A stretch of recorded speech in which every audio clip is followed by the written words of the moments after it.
बांग्लादेश हिंसा पर आरएसएस ने मथुरा में एक बड़ी बैठक बुलाई है। बांग्लादेश में हिंदुओं पर अत्याचार के विरोध में यह बैठक बुलाई गई। आरएसएस की विभाग कार्यकारिणी इसमें मौजूद रहेगी।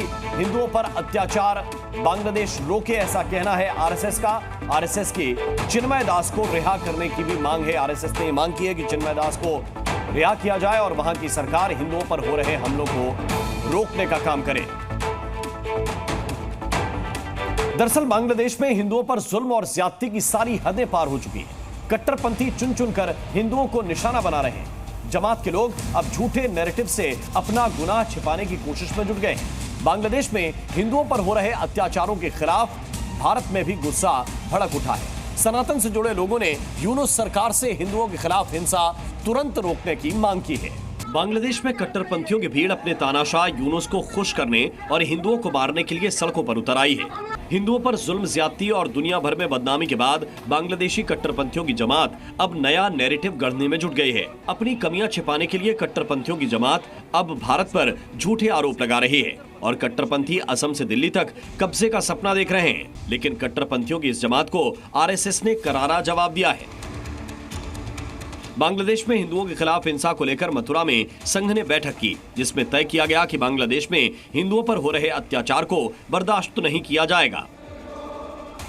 विश्व हिंदू परिषद ने साफ कहा कि बांग्लादेश के हालात पर सरकार जल्द फैसला लेगी।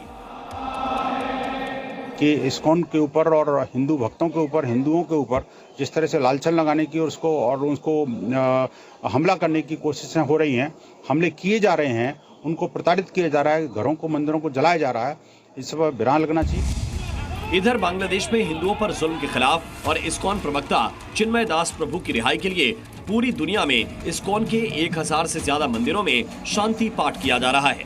प्रार्थना सभा रखी गई। ये तस्वीरें मथुरा इस्कॉन टेम्पल की हैं। यहाँ हिंदुओं के खिलाफ हिंसा को लेकर प्रार्थना सभा रखी गई है। सनातन प्रेमियों में बांग्लादेश सरकार के खिलाफ गुस्सा है, नाराजगी है।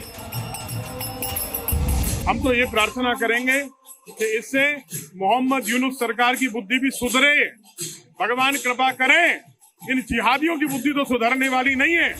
उधर बांग्लादेश में हिंदुओं के खिलाफ हिंसा को लेकर जयपुर में हिंदू संगठनों ने रैली निकाली। लोगों ने कहा कि बांग्लादेश में बहन बेटियां सुरक्षित नहीं हैं।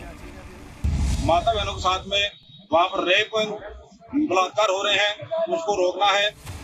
बांग्लादेश में हिंदुओं पर हमले और इस्कॉन टेम्पल को तोड़े जाने के विरोध में दिल्ली में भी प्रार्थना सभा रखी गई है। हमारे भक्त कीर्तन कर रहे हैं और चैतन्य महाप्रभु, राधा कृष्ण, सीता राम, हनुमान और नरसिंह भगवान से यही प्रार्थना कर रहे हैं कि बांग्लादेश में जो उथल पुथल चल रहा है, हमारे कृष्ण भक्तों को सताया जा रहा है और जितने दूसरे सनातनी धर्म के प्रचारक हैं उनके साथ जो व्यवहार किया जा रहा है वो शीघ्र जो है ये समाप्त होना चाहिए, इसका अंत होना चाहिए। बांग्लादेश में हिंदुओं के खिलाफ हिंसा को लेकर एक तरफ जहां सनातनी लोग प्रार्थना कर रहे हैं, वहीं पीडीपी चीफ महबूबा मुफ्ती ने बांग्लादेश में हिंदुओं पर हो रहे अत्याचार पर बेहद चौंकाने वाला बयान दिया है और बांग्लादेशी हिंदुओं की तुलना भारत के अल्पसंख्यकों से कर दी। जब हम में और बांग्लादेश में कोई फर्क ही नहीं रहेगा, हमारे यहाँ हम माइनॉरिटीज को तंग करेंगे, उनकी मस्जिदों को तोड़ के शिवलिंग ढूंढेंगे। बांग्लादेश में अगर कोई हिंदू हमारा भाई वहाँ की जाति के खिलाफ बात करता है, उसको जेल में डाल देंगे। यहाँ उमर खालिद को जेल में डालते हैं, वहाँ उनको जेल में, तो फर्क क्या है? मुझे तो लगता है कोई फर्क ही नहीं है। महबूबा मुफ्ती को भारत और बांग्लादेश में भले ही अंतर नहीं दिखाई देता हो, लेकिन संत समाज ने बांग्लादेश के हालात पर लाउड एंड क्लियर मैसेज दे दिया है।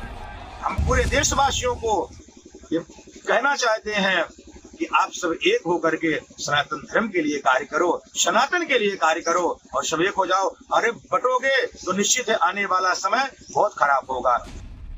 उधर बांग्लादेश में बीती रात इंटरनेट बंद था। हिंदुओं के खिलाफ अत्याचार की कोई खबर अब दुनिया के सामने नहीं आ रही। जाहिर है ये भी साजिश किया गया है। ऐसे में बड़ा सवाल यह है कि बीती रात बांग्लादेश के हिंदुओं के साथ क्या हुआ। ब्यूरो रिपोर्ट, जी मीडिया।